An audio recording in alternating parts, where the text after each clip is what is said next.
Chouabouya Léon, président du Conseil général d'ALP. Merci.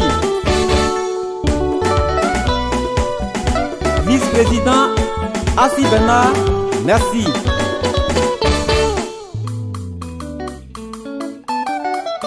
Wayigizo Bare, Chobi Alexandre.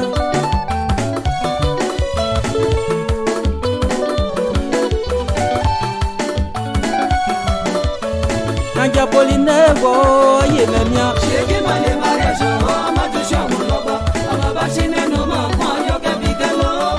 On était télé, Bilekemi, Amamina Bazea, Ashisa Bikelo. Amalu Agua, Kanya Wibe, Ashisimenya, wo Yepolo no. Sheki male mariage, Amadou Chamouloba, Amabachine no ma yo kabikelo. On était télé, Bilekemi, Amamina Bazea, Ashisa Bikelo. Ashisabi no wibe wa poterezo. Asi Matias o wibe ye asitanwi. Shonyami o wiso wibe wo enjoyo no. Amemelo yako. Sade chuba wibe o yako kime o. Yo haji sese mo shwa libe. Sabi ba kekegbe la ye leze wike gotu. Mo baba mo ke bo pe mo di anana bi o. Ye chogi ma jozo ti asale la o Joseph. Mo shi wi na teke. Mengwo ayi ate yagbe ofe kobi eta fibe ofe kolo kafe mo Josephine ofe kolo ya Florent ofe kolo kema le no ti anabi alo kena me fane ideni ya tabie ya sitinye kwalo aye melo gbogbo si Matias okwe polo owo so ba be ko aye ba ya nwe Odushu kwa yi palo, moko ben yako, tabe bado kolo baneme.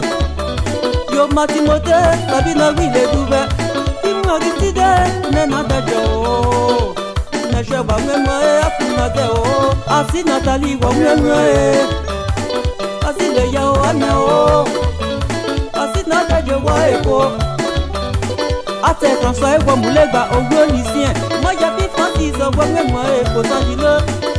Ane jagwa mwe ya wonora Chicago mama Chicago mama si bariso Yezi an chebi jabi Aso libe kwa mulegba abeyi le kokon Akunore kwa pona che asi jili Chopa salon na chigoke o mo panjile Me paye kwa mosoko Nyate Maria kona bobe Ashikutu nikazo biojimo Niye tamani le ya mokonore Niye tamani lo do fan simplice Mambo kuso mari o mo bembie e kukole Ki mu ange se jan cheba e na lona e Afwe polina me chiweke ya zopele Aja ni se wa mwemo La piate mali lo mu menota merikole Topa lidi wakona je Owe se la feye me vyo ben ya pokwale Aja ye bi matisa le me asi wokae Witaji kwe kumbo lowe shika ye biamele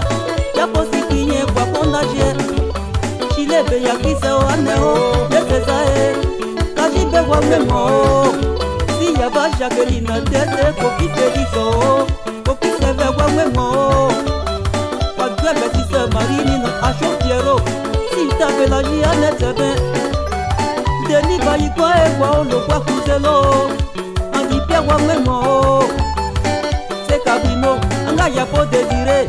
Je fais boire ça, je vois à choc les masses. Amalu awe, kanya wibe, awe se kanya sa double super à tel oje. Sheki male mariage, Amadou Chamouloba, Ababa Chine no ma yo kabikelo. On était télé, Bilekemi, Amamina Bazea, Ashisa Bikelo.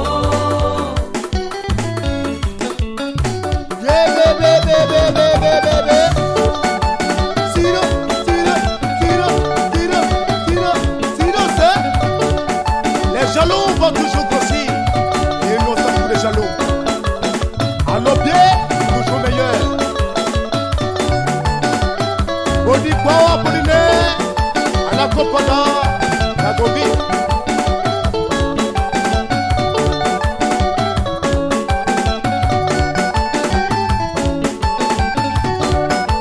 Sino, yaga, yaga,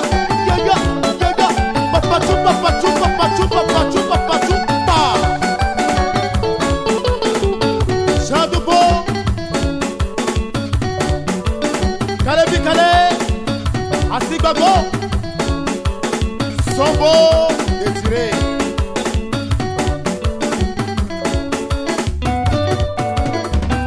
Anwa jeli na koma omeze pavile, il les a kuna kumete miane. Ya poso manje mene o, chigebe na dede anewo. A chepo gaze chepo yi ya wele, mo biede ni teme yabe. Mimi ni la ye wo mule kwa okisin. Opoku lesa wa wemo la jemena, to poro zeli na o ane o. Chofa watale mando.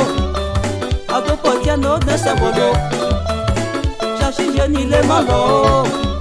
Le pe hôpital le mede o ti aleso, nyangi amoli le malo.